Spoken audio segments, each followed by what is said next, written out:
सरकार वक्फ से भी बड़ा फैसला लेने जा रही है। वक्फ से भी बड़ा, लेकिन क्या? राम मंदिर, 370, ट्रिपल तलाक, वक्फ सब कुछ हो चुका है, तो अब मोदी सरकार का अगला प्लान क्या है? अगर सरकार से मिल रहे संकेतों को समझा जाए तो सरकार यूसीसी पर बहुत गंभीरता और तेजी से उसे लाने पर विचार कर रही है, क्योंकि एक हफ्ते के अंदर 2 बार यूसीसी को लेकर बड़े संकेत सामने आए।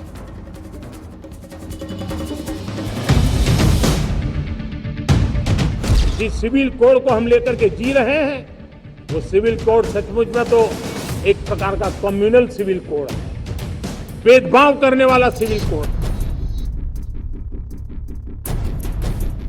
क्या वक्फ कानून के बाद अब समान नागरिक संहिता यानी कि यूसीसी का नंबर है?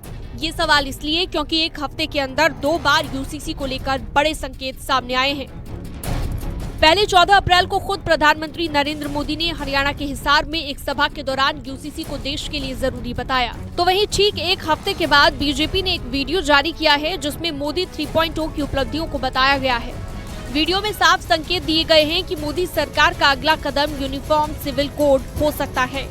इस वीडियो के माध्यम से उन लोगों को भी जवाब दिया गया है जो कहते थे कि बीजेपी को पूर्ण बहुमत नहीं होने की वजह से मोदी सरकार 3.0 काफी कमजोर होगी। मोदी सरकार 3.0 बड़े फैसले नहीं ले पाएगी और ज्यादा दिनों तक नहीं टिक पाएगी, जिससे ये साफ संकेत मिलते हैं कि मोदी सरकार का अगला कदम देश में यूनिफॉर्म सिविल कोड लागू करना है। आप ये वीडियो देखिए।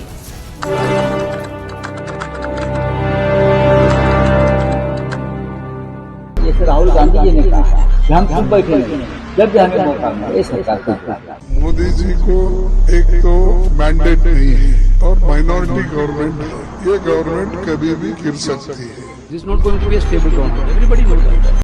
My mother raised me as the kindest and the sweetest person you'll ever met. But if you mess with me, then I will show you.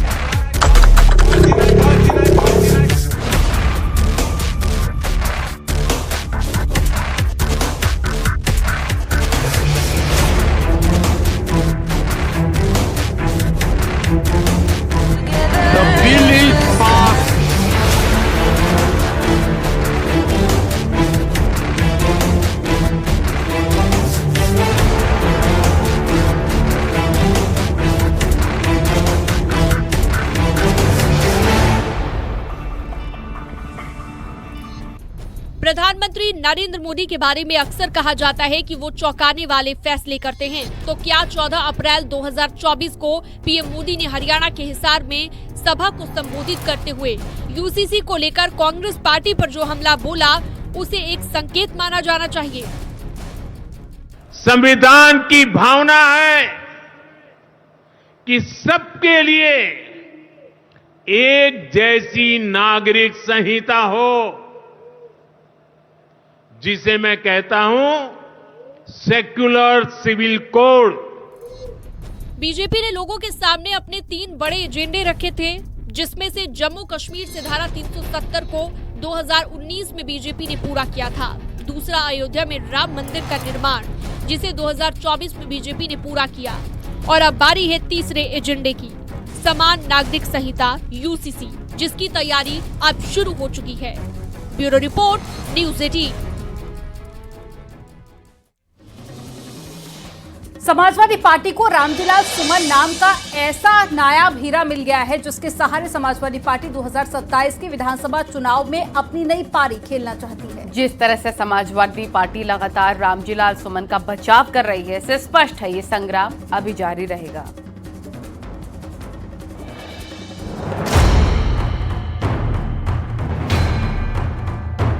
Samajwadi party पूरी तरह से जातीय समीकरण को सेट करने की तैयारी कर रहा है। शायद सपा के इसी मिशन के लिए रामजीलाल सुमन नाम का ऐसा नायाब हीरा मिल गया है, जिसके चलते सपा 2027 की समीकरण सेट करने लगी है। हालांकि सपा जाति की राजनीति से इनकार कर रही है। गैर बराबरी जो इस समाज में स्थापित थी सदियों से, उस गैर बराबरी को खत्म कर कर आपस में भाईचारा और समता की बात समाजवाद कहता है। तो ये आरोप बिल्कुल गलत है कि समाजवादी पार्टी कोई जातीय राजनीति कर रही है। अगर दलितों की अस्मिता पे, दलितों के सांसद पे अगर इस तरह का कोई बयान आएगा, कोई लोग धमकी देंगे तो समाजवादी पार्टी उनकी लड़ाई लड़ेगी।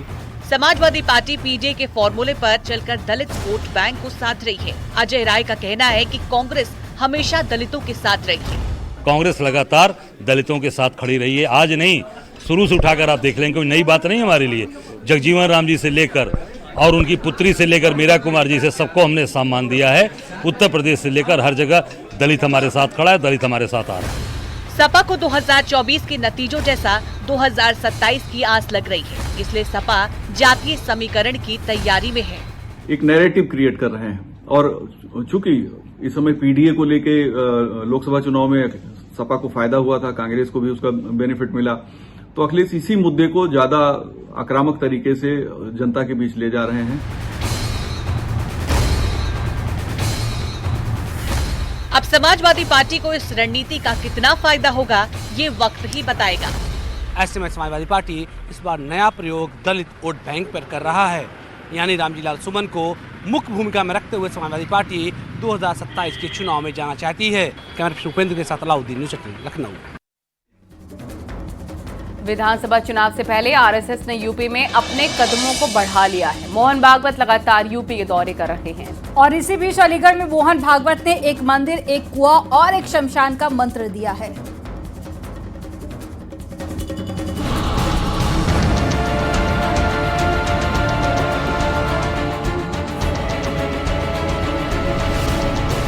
यूपी विधानसभा चुनाव से पहले आरएसएस ने अपनी सक्रियता बढ़ा दी है।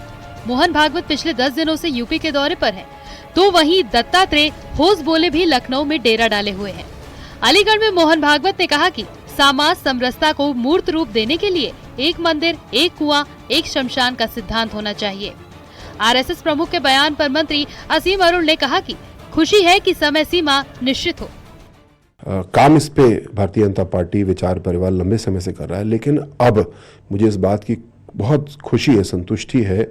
आदरणीय मोहन भागवत जी ने ये भी कहा कि ऐसे नहीं, इसकी समय सीमा निश्चित हो कि कब तक हम समानता समाज में ले आएंगे। फिलहाल देखना होगा कि यूपी चुनाव से पहले आरएसएस जो जमीन तैयार कर रही है वो पीडीए की काट निकालने में कितनी कारगर होती है। आरएसएस की सधी हुई रणनीति है कि जातियों में बटे हिंदू समाज को लामबंद करना है। जहां एक तरफ पश्चिम बंगाल में हिंदुओं पर हिंसा हो रही है, वहीं देश के सबसे बड़े राज्य उत्तर प्रदेश में आरएसएस के जो चीफ मोहन भागवत हैं और दत्तात्रेय सरकारेवा दोनों के बयान हिंदुओं को एकजुट करने के लिए जो सामने आ रहे हैं, इससे भारतीय जनता पार्टी को सीधा फायदा होता नजर आ रहा है। कैमरामैन अनिल के साथ संकेत मिश्रा, न्यूज़ 18 लखनऊ।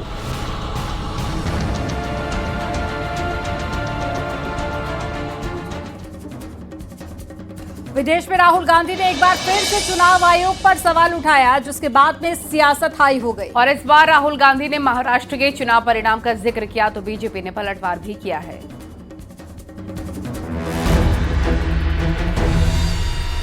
रायबरेली से कांग्रेस सांसद राहुल गांधी ने एक बार फिर से चुनाव आयोग पर सवाल उठाया है। बोस्टन में राहुल गांधी ने महाराष्ट्र चुनाव का हवाला देते हुए कहा है कि चुनाव आयोग कंप्रोमाइज्ड थी। Very clear to us that the election commission is compromised. It's very clear that there is something very wrong with the system. विदेश में चुनाव आयोग को लेकर दिए राहुल गांधी के बयान पर बीजेपी ने तीखा हमला बोला है। संबित पात्रा ने राहुल गांधी को देशद्रोही बताते हुए कहा कि राहुल गांधी दशकों से भारत को नीचा दिखाते हैं। विदेश में भारत का अपमान उनकी आदत है। आज वो विदेश की भूमि में जाकर भारत और भारत के महान लोकतंत्र को अपमानित कर रहे हैं, उसे बदनाम कर रहे हैं। जब यूएस के उपराष्ट्रपति भारत में है, उस समय यूएस की भूमि में जाकर भारत को अपमानित और भारत के लोकतंत्र के खिलाफ कहना, यह आदत ऐसी ही है कांग्रेस पार्टी। फिलहाल देश की सियासत में एक बार फिर से ईवीएम का मुद्दा गर्म होने वाला है, क्योंकि राहुल गांधी और बीजेपी में चुनाव परिणाम को लेकर घमासान मच चुका है। Bureau report, news 18। पश्चिम बंगाल के मुर्शिदाबाद में हुई हिंसा को लेकर अभी भी देश में सियासत हाई है। बीजेपी लगातार ममता सरकार पर हमलावर है। बांग्लादेशी घुसपैठियों को शरण मिलती है, रोहिंग्या मुसलमानों को शरण मिलती है, फर्जी आधार कार्ड बनाए जाते हैं और धार्मिक आधार पर राज्य में हिंदू मुसलमानों को बांटने का काम वहाँ पे किया जाता है। रामनवमी के जुलूसों पर पथराव किए जाते हैं, गोली चलाने, आगजनी की घटनाएं होती हैं। मंदिर में जाने पर या हिंदू उत्सव मनाने पर वहाँ पर एक तरह से रोक टोक के लगते हैं। और यही नहीं, जब वक्फ बिल पास होता है तो उसके बाद जानबूझकर वहाँ पर ऐसा वातावरण बनाया जाता है जहाँ पर हिंदुओं को पलायन करने पर मजबूर होना पड़े अपने ही देश में। देश में मालूम है कि हिंसा में शामिल कौन है, संख्या किसकी वहाँ अधिक है और वहाँ बहुसंख्यक हैं लोग। आज के दिन में औरंगजेब को अगर आदर्श बनाएंगे तो निश्चित रूप से लोग आक्रोश में आएंगे। फिर से आप चाहते हैं कि औरंगजेब को तो भगा दिया हमारे लोगों ने, मुगलों को भगा दिया, फिर मुगलों को ही आदर्श मानकर लोगों पर राजनीति करेंगे तो निश्चित रूप से आक्रोश आएगा।